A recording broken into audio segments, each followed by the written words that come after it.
ছেলে পুলিশ না মেয়েদেরকে জামা ধরে টানা হয়েছে, ছেলেদেরকে লাঠিচার্জ করা হয়েছে, এমনকি মেয়েদের গায়েও হাত তুলেছে। পুলিশ প্রশাসন আছে আমাদের, ওনারা বছরে দোল একবার হয়। অশান্তিটাকে শান্ত না করে পুলিশ লাঠিচার্জ করে প্রত্যেকটা প্র্যাকটিক্যালি লাঠিচার্জ করেছে।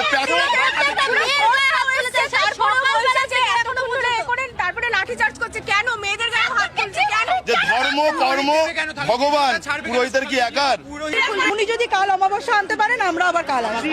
আমরা ওখানে যখন দূরে ছিলাম এখানে লাঠি চার্জে আমরা পিছনে হয়ে গেছি। আমাদেরকে 5 জন করে ঢুকতে দিই, কি বলছো? আমরা 10 জন করে বলে হবে না, বন্ধ থাকবে। কেন বলছো? তারপর থেকে লাঠিচার্জ করা শুরু করে। এতগুলো মানুষকে এনেছে, ওনাদের তো জানা উচিত ছিল যে আগে থেকে প্রশাসন রাখি, এত